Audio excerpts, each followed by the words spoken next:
Trucking School. Today we'll be showing you guys how to do our air brake inspection. So first, I will start off with my Safe Start. Number one, I'll be putting on my seatbelt. My seatbelt's not ripped, not torn, not frayed. It latches and unlatches properly. It's not cracked, not broken. It's secured to the seat and it has no loose or missing bolts. Second, we'll make sure that our truck is on neutral. Third, we'll make sure that both of our brakes are applied. Fourth, we're gonna make sure that our ABS light goes on and off, indicating that it's working. And the fifth step, we're gonna make sure that both of our air brakes are, or air gauges, sorry, are under 100 psi in order for us to do our governor cutoff.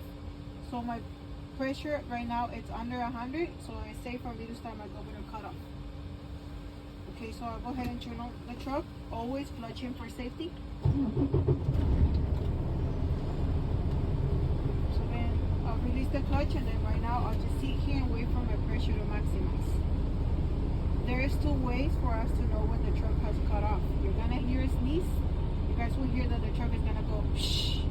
But don't just base it off the noise. Always go back and make sure that both of your air gauges have come to a complete stop.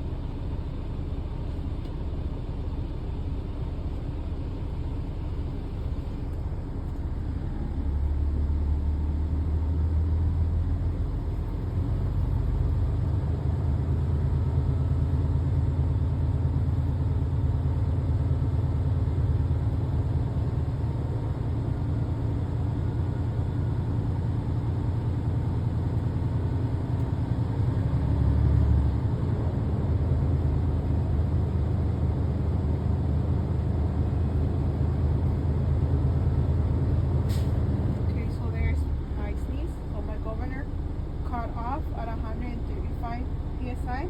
So my primary needle is 135 psi, making it a good test because it cut in between 120 to 140 psi. Next, I'll be doing my applied leakage test. So for my applied leak test, I shouldn't lose no more than 4 psi in a minute. First, I'll be placing my tractor in a low gear. I'll be turning off my cab. Then I'll turn the key back to accessory mode to make sure that I have my needles are working. Then I have light on my panel.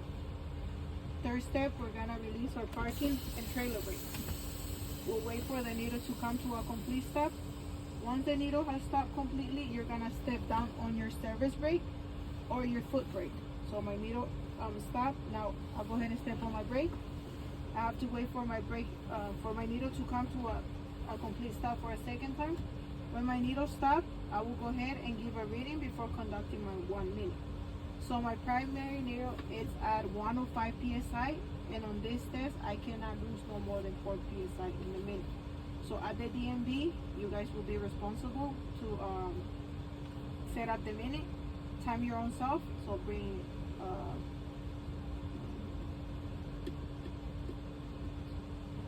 okay, so my minute is up. You guys will not release the brake. You guys are gonna hold it in place. You're gonna go ahead and give them a reading where the air pressure is sitting after the minute. So my pressure is still sitting at 105 psi, making it a good test because I lost 0 psi and I lost no more than 4 psi in a minute. So you guys have to state if you lost or didn't lose any psi after that minute.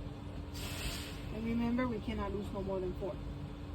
Next, I'll be conducting my low air warning test. And on this test, my light or buzzer should come on at no less than 55 psi. So I'll start finding my brake now.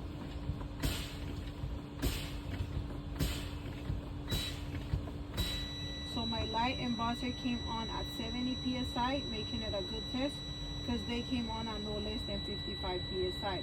Next, I'll be doing my spring brake pop out, and they should pop in between 45 to 20 psi. So I'll start finding my brakes again.